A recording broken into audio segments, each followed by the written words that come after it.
Welcome back to the Alexander Schmidt Podcast, episode 54, Westworld Season 2, episode 5. We are back with Mr. Babcock. Hello, Mr. Babcock. How are you? Hello, Mr. Schmidt. How are you? I'm fine.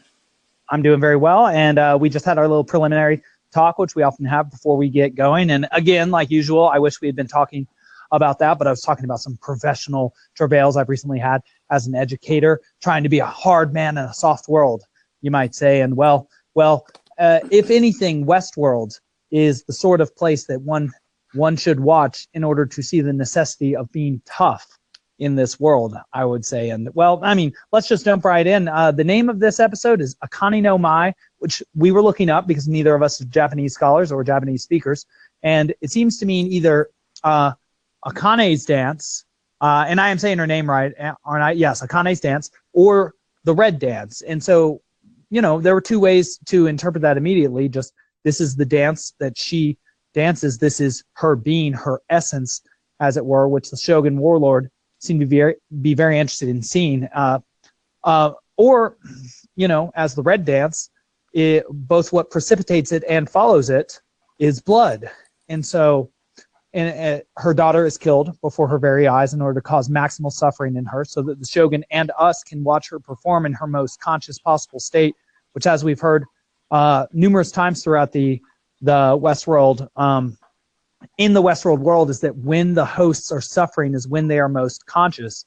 And that the correlate to Akane from Westworld, and this is of course Shogun World we're talking about here, when Maeve, her correlate, the other Maven from the other brothel in the other world, who shares a very similar story and narrative and anchor, or rather cornerstone, Anchor is of course our wonderful podcast, she tries to bring Akane to consciousness to help her realize that which Akane is living out, the narrative she is living out, is not one of her own choosing, but has been programmed within her. And not to make a habit of having an initial screed on this, but just one connection I might add to that before we really start breaking it all apart is that in the beginning, the episode, the opening credits feature at the very end a mother holding a child. And so one thought I might just kind of lay out, besides considering this red dance as simply representative of the blood that comes before and after, and so I guess I do want to consider that point, whether red or blood brings about suffering, and this dance is a dance that is indicative of her being as an activity of herself, but also whether the comment is supposed to be that some things go deeper than consciousness and are even more real, like the connection between a mother and a child, regardless of whether that's programmed in. And I mean, humans can hardly say that is, and cannot say, as given through the evidence of, I would say, Arnold, as portrayed through Bernard, that we do not consciously choose to love our children. It is instinctually built into us. And that is a part of being alive, you might say. And the fact that we have to suffer after a child is ill or dies, I think, is part of the fact that we are conscious, but the emotion that is sent forth to us is much deeper. We don't consciously choose to feel bad. We obviously would not do that. And, you know, there are various therapies and drugs that come about precisely because of that pain. And of course, people will often take the other way out too. And so I was wondering what you thought about that, whether when Akane's daughter Sakura is killed, is the comment by the show being that love transcends consciousness, especially love for one's child, and that it goes beyond programmed narrative, that it goes beyond the question of consciousness and freedom to something far deeper? So something, yeah, I mean, I've always thought that, I think since we began this podcast, that the Maeve plotline of the motherhood is clearly, that's what is and what has driven her to consciousness. And she's gone beyond Dolores because of her ability now to speak telepathically and to alter to force people to do things through her mind. Right. That's interesting. It's almost as if her consciousness has expanded. And in the first season, she gained the capacity to alter her own conscious attributes, though she was still subject to a narrative in some way know but she had to do that through programming. Now Right. she can program by thinking. So this is something I want to talk about later, but because I want to get to this question because I think it's important, and I just had a mini epiphany while you were speaking. But so the hosts can be more than, like, they're not just robots turning into humans. They're robots turning into more than human, right? She can do more than a human can. She's superhuman. But specifically in the dance, you mentioned the blood before and the blood after. I was thinking of imagery of virginal sex and then birth, right? And so the red dance is the act of birth. So the blood before, of course, would be breaking of the hymen. The blood after would be the post-birth. But what's funny is, not funny, haha, but funny, interesting, is that she rejects Maeve trying to force consciousness on her. But it seems like maybe she has embraced consciousness in the birth of the red dance. Well, that's fantastic. I have two thoughts on that, and it's funny. I think I wonder to what extent conversation is itself mutual epiphany having, and so what I see there is that in the first place, her daughter Sakura is stabbed through the heart, and that's precisely what kept Akane from becoming conscious. She refused to give up her she refused to give up her loving connection to her daughter in order to become totally free. And that might have been part of why Maeve in the first place could have become free, because although her cornerstone is to think of her daughter, at least it was in a former narrative, she now has she was now liberated enough from her connections to others in order to attain that freedom. She'd essentially made the sacrifice. So the sacrifice had been made for her by the man in black, who had that reverie type memory that that she continued to hold on to. And so just on this point, so is the idea that Maeve has now separated herself from the desire to find her daughter? Do you think that plot line is going to be abandoned now? No, I think now she is she sees it as even more important after watching Akane, and initially rejected consciousness, because I would say that it shows that she sort of does, and that her daughter is stabbed in the heart, and it's like she's being stabbed in the heart. And then how does she slay the Shogun warlord? Well, she essentially saws the top half of his head off of the bottom half and makes him nearly headless Nick the second. And so what she's doing is she's sawing off his head. And only half of it too, not at the neck, which is pretty gnarly. Interesting, yeah. And she makes a circle in order to do it, suggesting something like she is coming full circle and is now understanding the place of things in the world. But Maeve was watching her dance while she was suffering and was herself empathizing with Akane, which makes me think that an aspect of consciousness which has been mentioned before, but has sort of gone under the radar for us, is the idea of empathy, of feeling the pain, the emotional pain of somebody else, because you symbolically can put yourself in their shoes. And in this case, because you have symbolically been in the exact same situation where some oppressive shogun-like man has killed your daughter right in front of you and made you perform for him. That seems to be almost the exact same situation that Maeve found herself in, except for the fact that I don't think the man in black made her dance. No, and nor is he a shogun, but a man of power. Yeah, right, of course. Exactly. He was a man that had power over their fate. So there is a sort of tell of the patriarchy there. But in this case, it actually leads not only to something negative, but to something its own overthrow. And so it is not fully negative. In that case, she takes on the power to herself. You might say that it's sort of like the logos, or consciousness, is born in her, and so she is capable of, by her own power, making her own decisions and changing the nature of the hierarchy in front of her.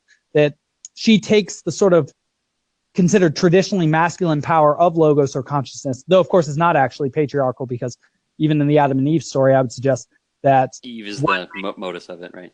She's not only the modus, but I would say that in her being made by the man's rib, that is not an actual woman being made so much as an individual woman attaining consciousness through the logos. And thus individual woman and individual man both partake of the logos. It's not simply patriarchal, it is something shared by both genders, and that's created sort of feedback loop that's led us to becoming, easily the smartest primate in the universe, as far as we know. And we've looked, quite far in order to understand this. What is it? Several billion galaxies we now aware of. I mean, we're doing our homework. But I do want to continue on that, but I also want to think a little bit about the strategies that we see the now conscious androids taking. Something we were mentioning before we got on air was that Dolores is now talking about purifying and burning the weak and those who deserve to make it to glory. And so she's taking on this totalitarian, authoritarian, sort of Hitlerian and Stalin-esque perspective that the weak, like, when Hitler came to power in Germany, one thing he did was he cleaned up the factories using Zyklon B, which destroyed the pests in there. When he then started generalizing his message to think about how to attack economic means, he used the same sort of language to describe the Jews as pests. And then when he put them to death in concentration camps, or had his men do so, can you guess what gas they used to take care of them? B. Zyklon B, exactly. And so Dolores is looking very much like a totalitarian. And so one question I ask you is, well, do we see a correlate, sort of an opposite complement or compensation showing up in another awake host? And you said, well, what about Maeve? Is she libertarian? Is she going the path of freedom? And well, what was the first interaction, the only interaction so far this season, I believe, that we've seen between Maeve and Dolores? What is it that Maeve said to Dolores when Dolores seemed as if she was not going to let Maeve pass? Do you remember that? Yeah, if you value liberty, then you will let me pass. Boom, exactly. And what is it that she was trying to do with Akane, right she before? She was trying to force consciousness on her, yeah? Yeah, she would probably put it slightly differently. She would probably say, I wanted to liberate her. Right. Oh, yeah. Right, Maeve the Liberator, right, yeah, okay. Right, Maeve the Liberator. And so it's interesting that the moment that we have these conscious individuals within this world, and I think less and less I care as an audience member about whether they're hosts or humans, and I more care about their choices, which I would say is an important thing to keep in mind in our current social and political situation and the tribalism that we see. It's like less and less about it. Things are supposed to be less about our tribe. That was, I think, a major tenet of the civil rights movements, and more about the diversity of our actual consciousness and thought and what we have to say and what we do action-wise. And I see that in Maeve and Dolores now that now that they've become conscious. One is essentially a liberator, whereas one is sort of a terrorizing, authoritative force that's even willing to make love to her sort of husband, perfect stallion character who's made for her, and then potentially destroy him in the process of making him conscious enough to live in the world that she wishes to create and purify by fire. Yeah, so I'm interested in what's going to happen to Teddy, because so exactly right. So Maeve presents the choice of consciousness to Akane, who temporarily rejects it or puts it off or something. She says no to it. Like the word no comes out, but she eventually, it seems like she's gained consciousness when she kills the Shogun. But right. Dolores, when she doesn't give Teddy a choice, she gives him an order. She says, put the dog down, whatever that was 3 episodes or so ago. And then Teddy didn't kill the guy. It's an order, but he made a choice. And then she forces him. Now she's changing who he is by force. And my thought is that he will not reach consciousness truly, whereas he would have authentically through this character that he was. So that's interesting. So I think you've noticed a great connection that whereas Maeve, through her questions, almost brought Akane to consciousness, here Dolores, through conscious attempt to change the programming of Teddy, is trying to bring him to consciousness. So their methodology is completely different. One in a less imposing, a more Socratic way, is attempting to make people conscious like a gadfly. The other is actually physically changing the code of Teddy's being. And again, very much in line with her authoritarian tendencies. You don't yet exist in the appropriate way or manifest the behaviors that will bring us to glory. Well, let's just go change them.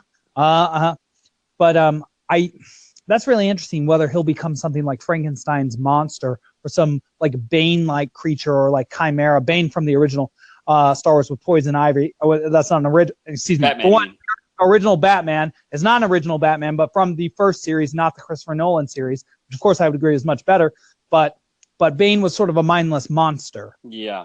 Initial rendition, and that's sort of what Frankenstein's monster is too. Like, too many attributes have been forced together in order to make him super powerful, but he's not a unitary consciousness in the way that something that might have naturally been made to live would be. And I know you could say, well, none of the hosts were naturally supposed to live, but it'll be interesting. Well, just something about that is, what is it that in the last episode, did we not see a moment shared between Dolores and her father, Peter Abernathy, where she seemed to be showing sympathy for the fact that his code had been scrambled and that had messed him up and she wanted to fix him?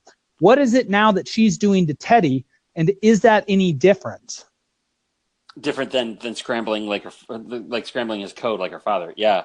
That's right, because what was it that was told to her by her pet tech about the potential for that process before they went through with it? This could scramble him or something like that, right? Yeah. He might not make it through. He might not be able to reintegrate and pull it back together. Yeah. Well, and the episode starts with seeing Teddy's corpse, right? That's right. That's an excellent note. Yeah. He's one of the bodies that they've dredged out of the lake that Bernard in the first episode claimed that he destroyed. Yeah, that time continuity was messing with me a little bit in this episode. It was a little difficult to keep straight what is happening and when it is happening exactly. And I know that's because within the broader context, pieces are just getting placed seemingly at random, but the pattern will reveal itself over time. Which is exactly what they say at the end of that first interlude, right? Is that the Skarsgård actor, I don't know the character's name, but he's the bureaucrat, basically. Yeah, the Delos guy. He's saying, he says, "What a narrative you wove. Where do all these threads go?" Yes. And then we'll hopefully discover. And he's saying you, and then the camera looks at Bernard. So the implication being that this guy, which we don't know if he thinks Bernard is a host or not, but he thinks that, Bernard is Arnold/Ford or something like this.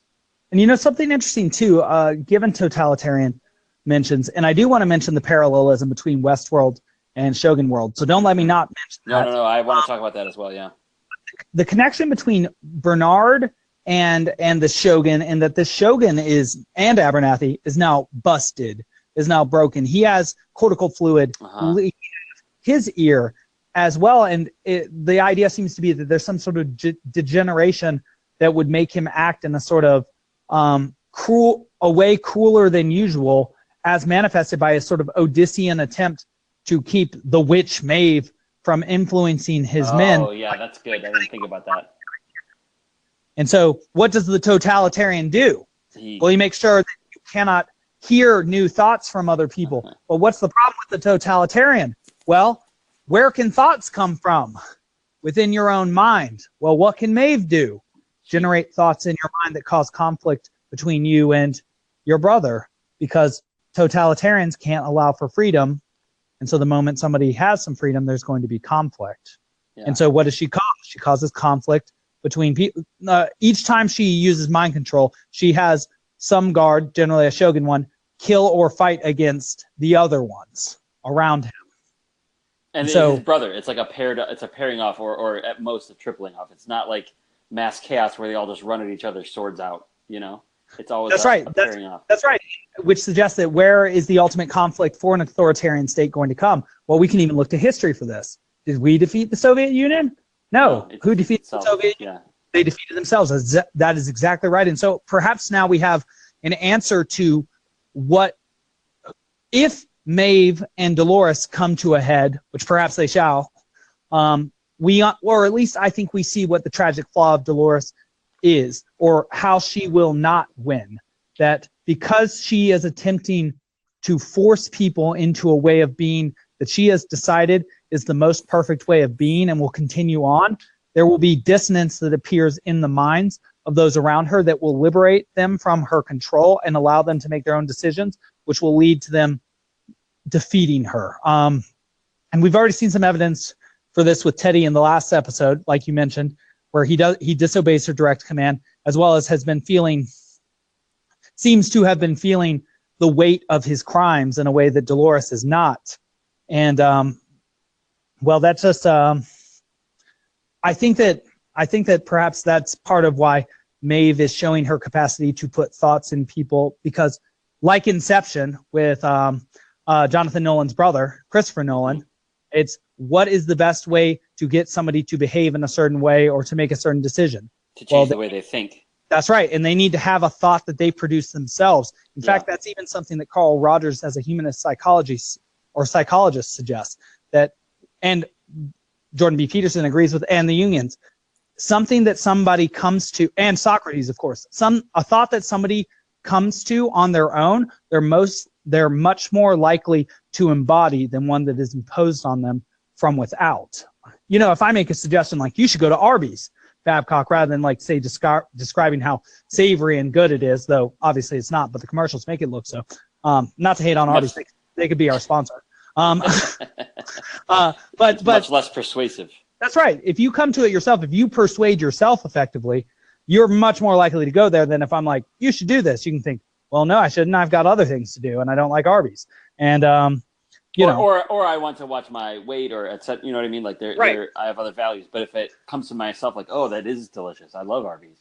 Right. Yeah. Yes. Right. And so I think that contrast stands between Maeve and Dolores, and it's very interesting that Maeve continues her work as a liberator and is now even it's unclear to me using her Obi-Wan trick now, where she puts these ideas or these inception ideas into people's minds, whether she's liberating them or controlling them. Right. I was just going to ask, like, is there any way, can we look at this from another angle? Is her way of liberating people more nefarious, or the thing that she's doing worse than, like, but Dolores is not to say she's not deceptive, because she, dissimulates for Teddy by having sex with him, and then she, takes him captive and changes him. Right. But Maeve is looking at someone and forcing them to think a thing that they don't, by their own volition, want to think. Right. So my only question on that would be that, like with the stormtroopers, is it because they're already unfree and she puts these ideas in them that it is not morally bad, or she's not culpable for it, because they are just now following another narrative which they have not tried, which they have not worked on? I would say that it's like the second tier aspect of her power. The ultimate aspect is her ability to actually bring somebody to consciousness. But if you are not yet conscious, she can maneuver or manipulate you in order for you to serve her aims, because all you are as a non-conscious being is a creature serving someone's aims anyway in that moment. Right. Yeah.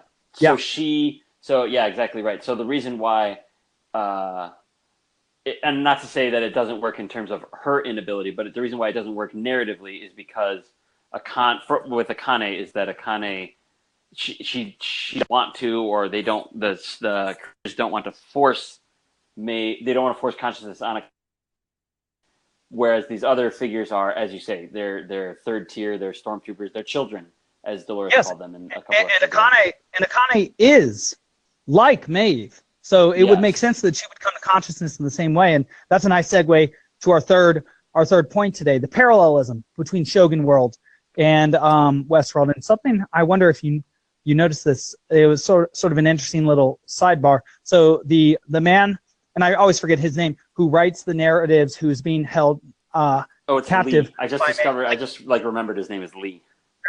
Lee says, well, you try and write 300 narratives over 3 weeks. And something interesting is that from the first season, you might recall that Robert Ford let slip that there were 100 narratives put into Westworld, and that half were good and half were bad, and everybody chose the bad ones. And so they were slaves to their own sins. And so that means that Lee wrote for 3 different of these worlds, though we now know that there were 6 of them.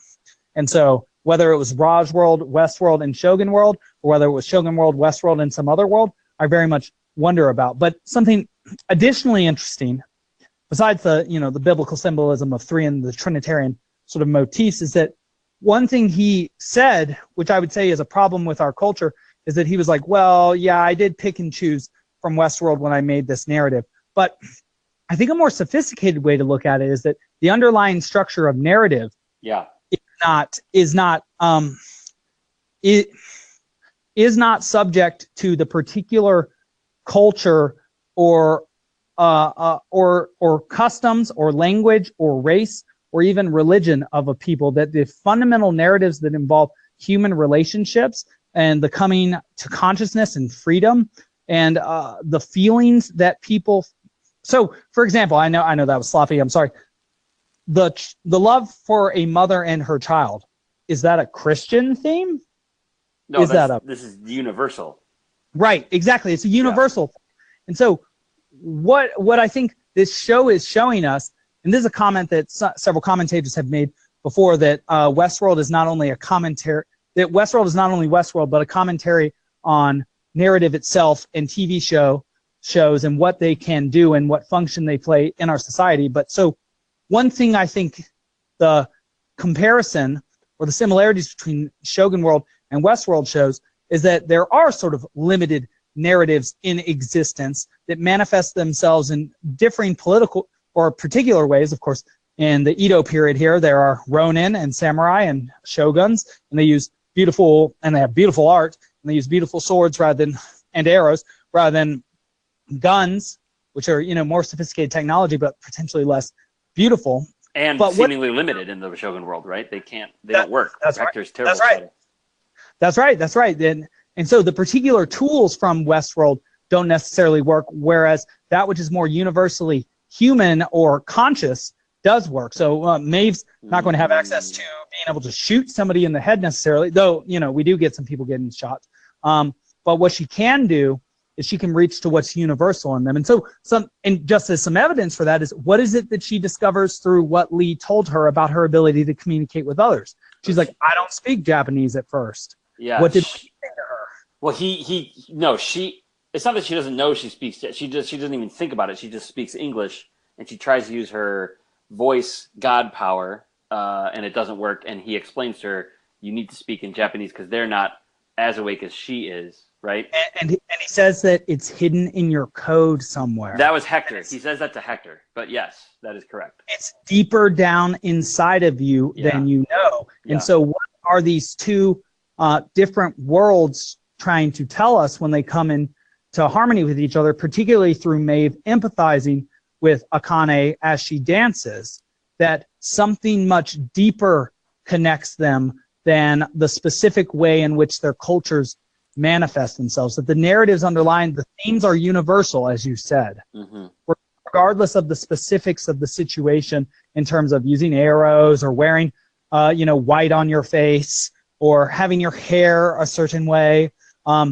Because what is it we're treated to? Like an actual robbery of a bank sort of place, just like Hector Eschaton would often do with his crew, with Armistice and them. It's the same language, right? Oftentimes it's like, how dare you come and rob me? And then he says, I'm a scoundrel. That's what I do. Like it's the same structure. That's right.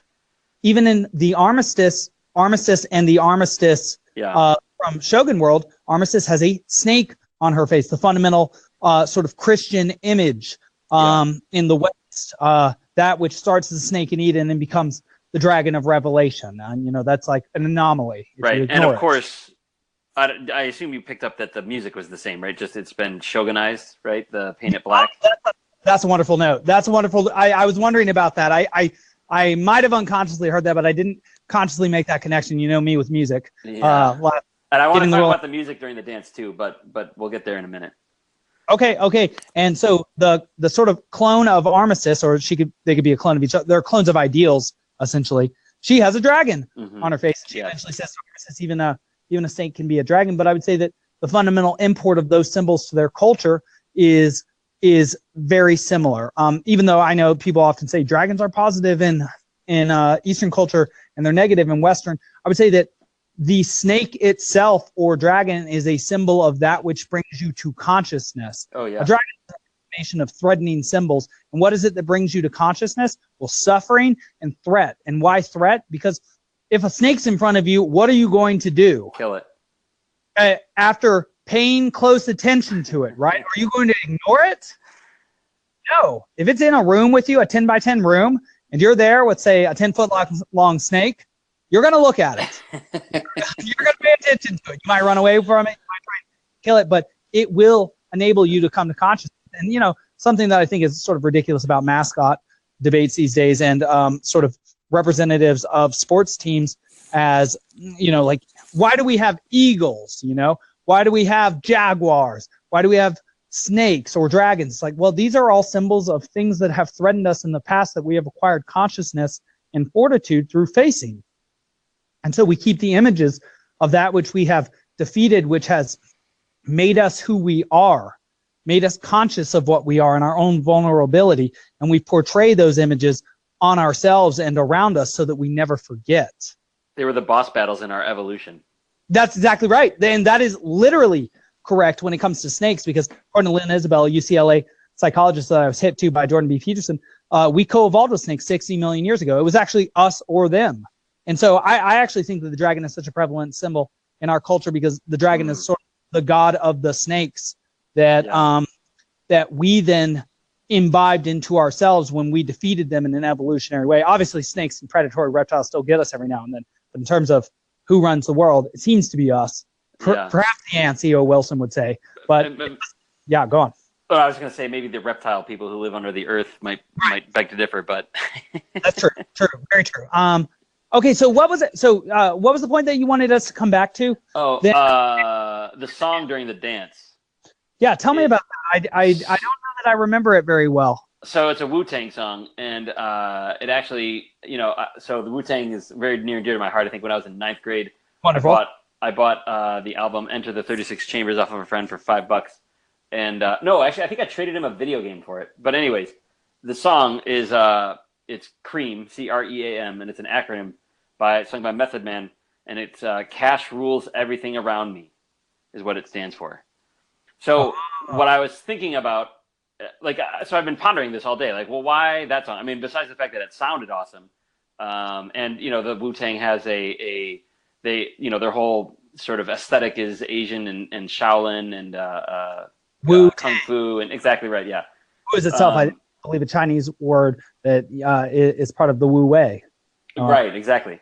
So, but I was thinking that given what we've learned about the nature of the Delos Corporation and what they're actually doing, that the idea of cash rules everything around me, that really all this has been, you know, we've seen great suffering. These characters have seen great suffering. We've witnessed it for them, through them rather, but it's really just all about the men, specifically the Delos men, making money.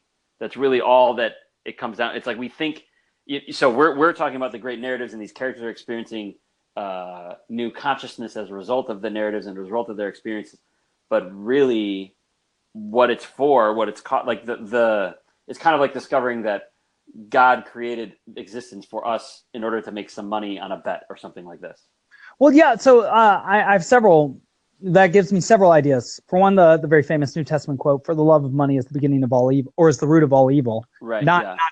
Not just money is the root of all evil. It also makes me connect to American pragmatism and William James saying that truth, the measure of truth is the cash value of a statement, what the actual result is of something. And that does make me also think about the part of the Delos project, at least from the moneyed interests or the survival interests of the original owner of Delos, involving having to make money in order to produce the park that then he can produce a clone for.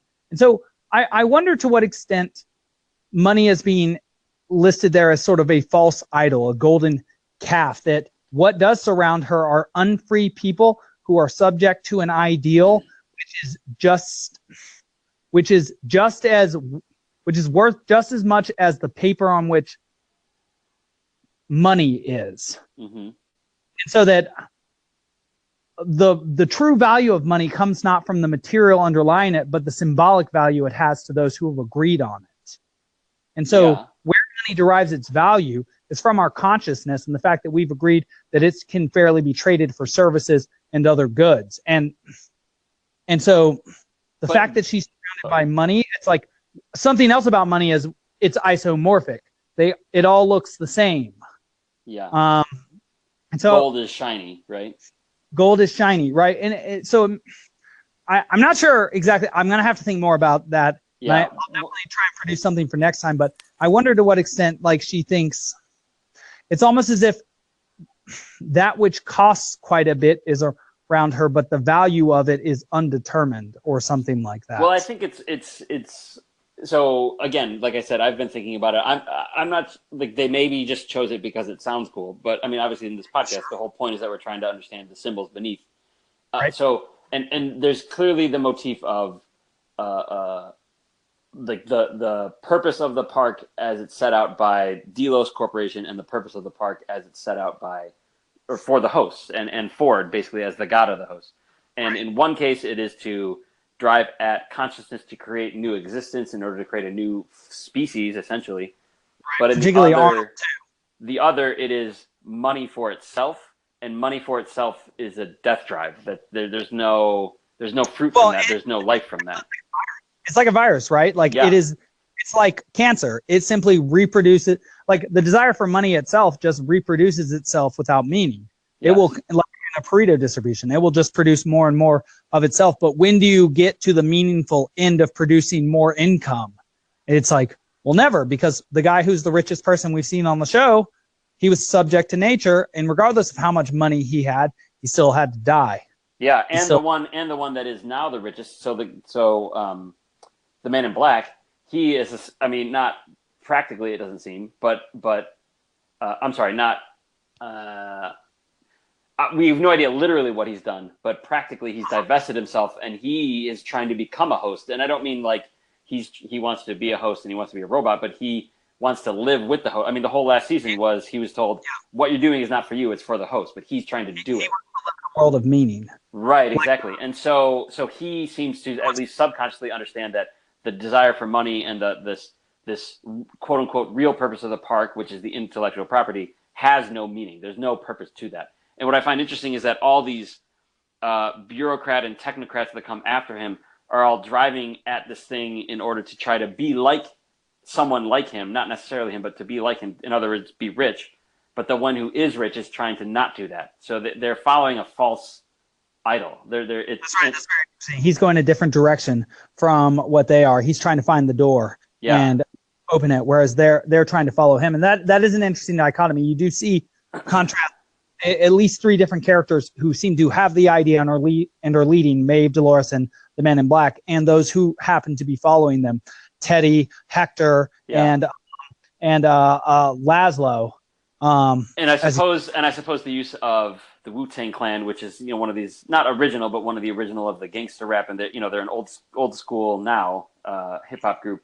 These current groups are just like the other bureaucrats. They're just following them, and they're trying to achieve something that this other group 25 plus years ago sort of has changed directions on and is doing something different. Like they're not cash. They're not all about the money. They are because they're wealthy, but anyways, I don't know. So something also interesting that I was sort of fun to notice was when Hector Eschaton realized that he was the same as this Ronin called Musashi, who seems to be Miyamoto Musashi, writer of the Book of Five Rings, the greatest. That was quite interesting when you pointed that out to me. Yeah, and he obviously earns the name because when he's pitted against several of the emperor's or the shogun's men, he kills several when they're all around him. Some like 5 or 6 of them. It's cool to get to see the choreography that's put out for that.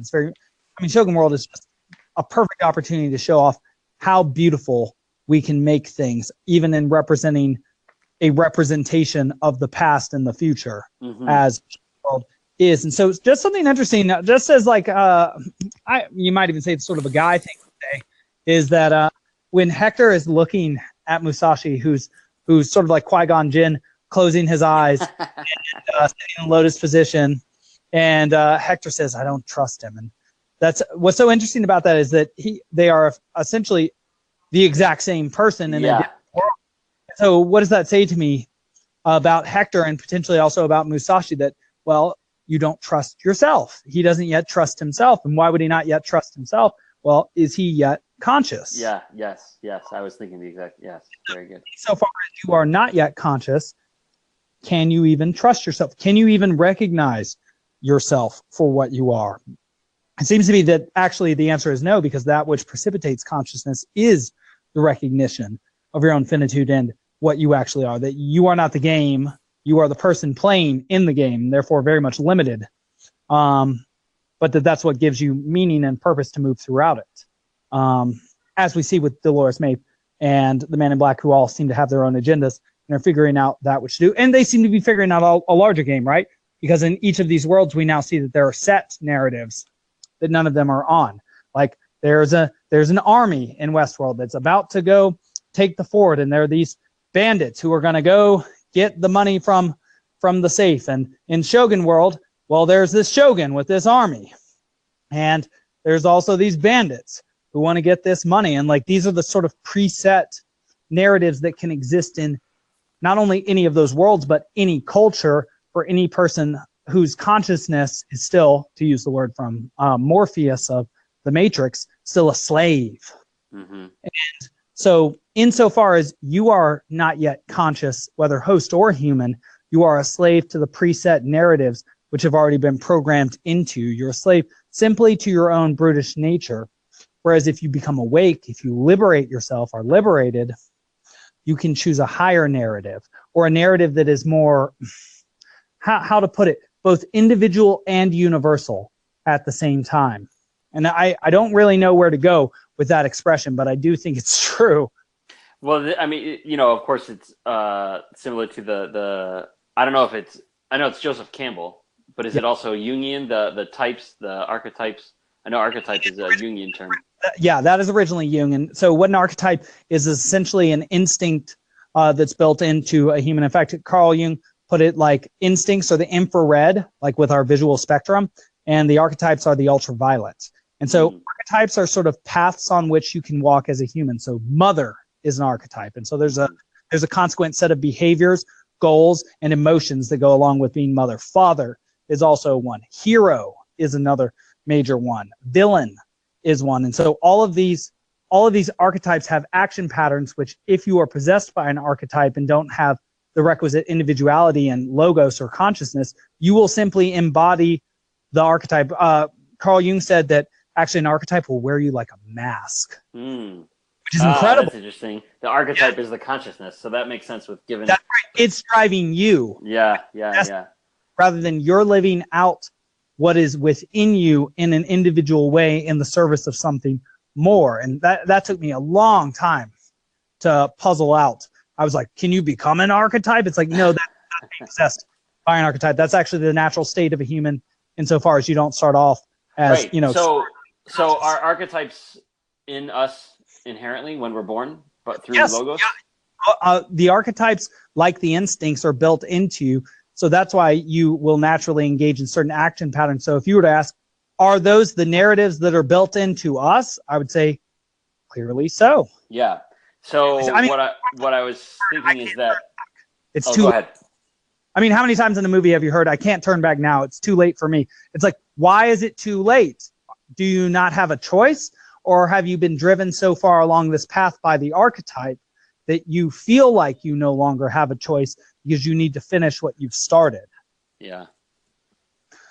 So that's actually very interesting. Like humans too seem to have built-in narratives, and that's actually what the depth psychologists say, and it does seem to be true as well. Like insofar as you are less individual, you are more typical, right? That is actually the word we use. You are more partaking of a type, rather than individual idiosyncrasies. Well, and that I think is what is really at heart in this show, and what they're trying to get at the archetypes of human nature through looking at the various. So you're talking about, like, you know, the robbery storyline, the army advancing on the city storyline. These are all I assume you heard the word tropes, right?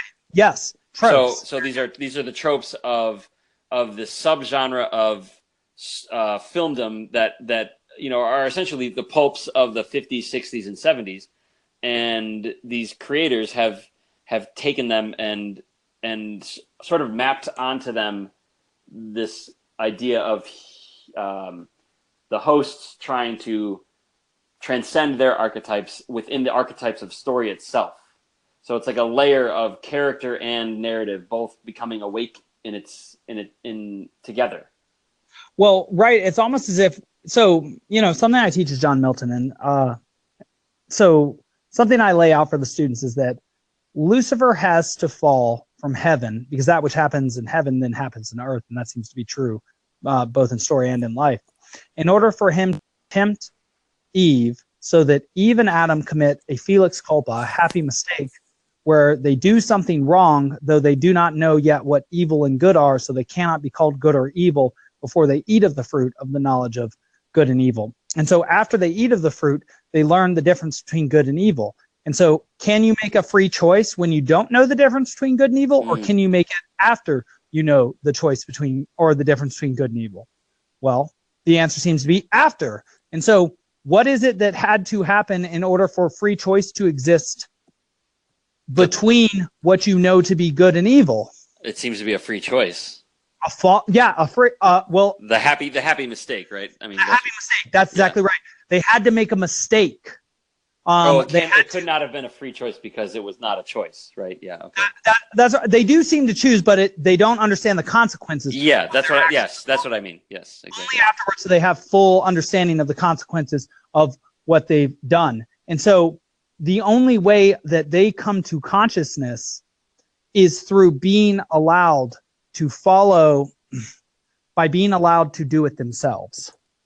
And so something really interesting there is I see that being sort of Ford's plan. I'm forgetting exactly why I even told that story. What was I connecting it to? I'm sorry. I want to root that point. I was saying something about this idea of tropes within narratives and then archetypes within characters and how they're mapped on each other. Right.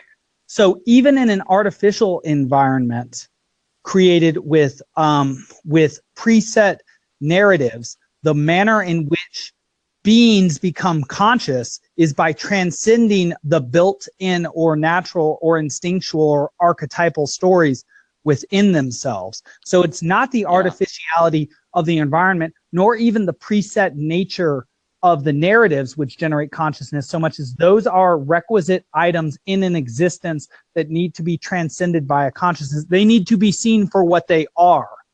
It seems to be the idea. They need to be seen as not all that exists, but the pieces on the board which your mind then needs to manipulate in order to be free in the world. You become less subject to the archetypes and to the narrative built into you when you can freely choose whether you accept or reject it. Yeah. Do you know the story of Pygmalion? Like the play, the play, which is of course inspired by the myth. I know the myth, and so I'm teaching the play right now to my juniors, and so of course it's My Fair Lady, the musical, the movie with Audrey Hepburn. But the premise is this phonetician, this guy who teaches speech, picks up a gutter flower saleswoman and passes her off as a duchess. Right, that's the whole basic premise. So it's like the movie She's All That. Just like the Prince of the Pauper. Yeah, Prince of the Pauper, just like Pretty Woman, She's All That. All these sort of it's a common trope now. And acting in that way, you become it. Right, but so the part we got to today is after she's passed the test, and after the the fancy people at the garden party can't tell that she's from this what is it? I'm trying to remember the name of her. And she has a Cockney accent. They can't tell, and the content of her speech has been fixed. There's an early part where her accent is correct, but what she says is terrible. But anyway, that's funny. She says, what's to happen to me now? So she's been elevated. She's been transcended by this character, and she's been elevated, and he thinks that he has freed her, and he says, you can go and do whatever you want. There's no, what do you mean, what are you going to do? I don't care what you do. You are free to do as you choose. But she has a conflict with this because she, has grown attached to him, not in a romantic way, in the play at least, but in a personal way, and the character Henry Higgins is very distant from her, distant from everybody. He's sort of asexual. But anyways, but yeah, it's this conflict of she can be whatever she wants, and she can't quite embrace that. And I'm sort of seeing this in the hosts as well. In some of the hosts. I think you got it. I think you just nailed it. Because what is it that you are then free to do once you're free? Well, you experience like existential despair, but you're free to bind yourself to whatever you do. Yeah, and that's exactly the end part of the play, right? Is she tries to figure out what she's going to become. That's right. And Maeve now has confirmation from seeing the love shared between Sakura and Akane that is what she wants, to find love, to find her daughter. And that also seems to be sort of what's being rejected by Dolores. She shares this moment where it seems like she's the family. She's rejecting the family. Yeah, right. Right. She seems like she's being romantically attracted and falling in love with Teddy for the host man, conscious being that he is, but it turns out no. And so, and just even in the actual story of Pygmalion the myth, Pygmalion creates a statue of Aphrodite so beautiful Galatea.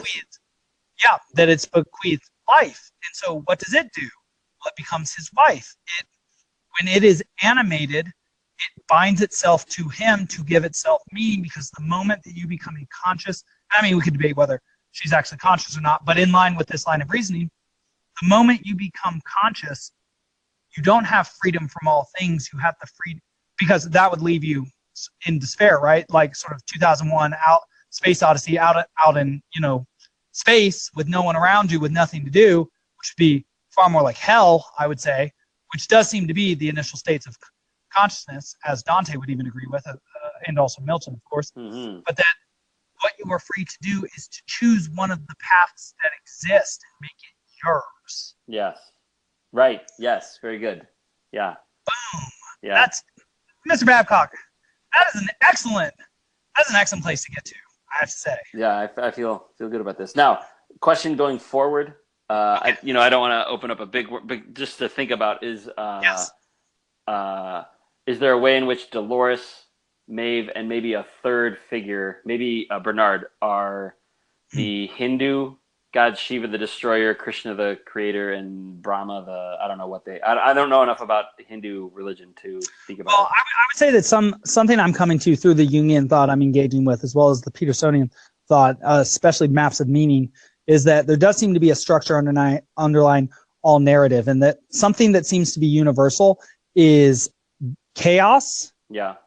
order. Yeah. They seem to be aspects of all things, and that which mediates between Yeah. chaos and order as logos or consciousness or the individual, because you can only be an individual insofar as you harness the logos, not an ideology or just pre-existing set of beliefs or facts. So I would say that they could probably be any set of three archetypal figures. Well, and in a way, Dolores, they both embody and are aiming at those chaos and order, right? It seems like Dolores wants order, but she achieves it through chaos, and Maeve wants chaos, and she's achieving it through order. I don't know. That's interesting. That'll be.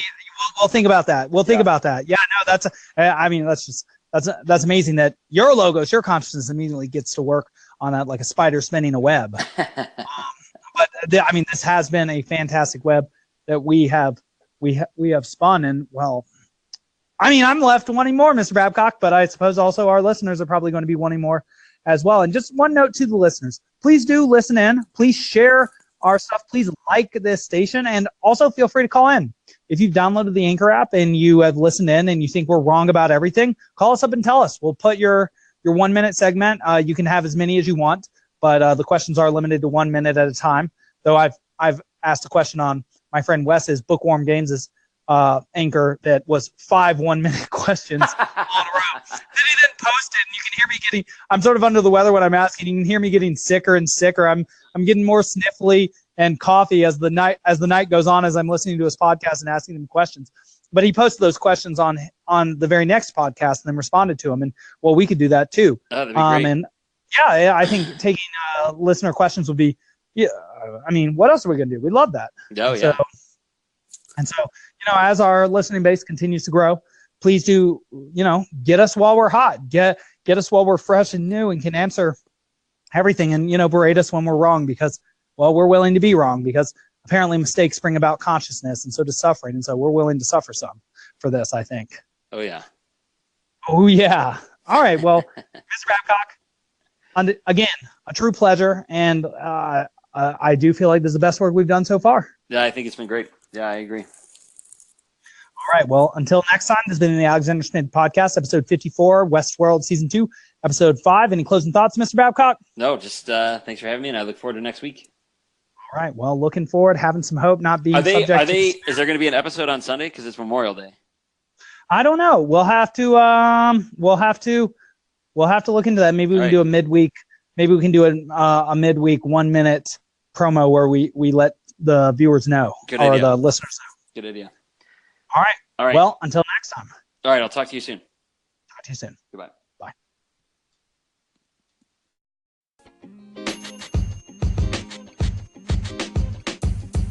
The podcast you just heard was recorded with Anchor. If you want to make your own, download the Android or iOS app completely free from anchor.fm/podcast. That's anchor.fm/podcast.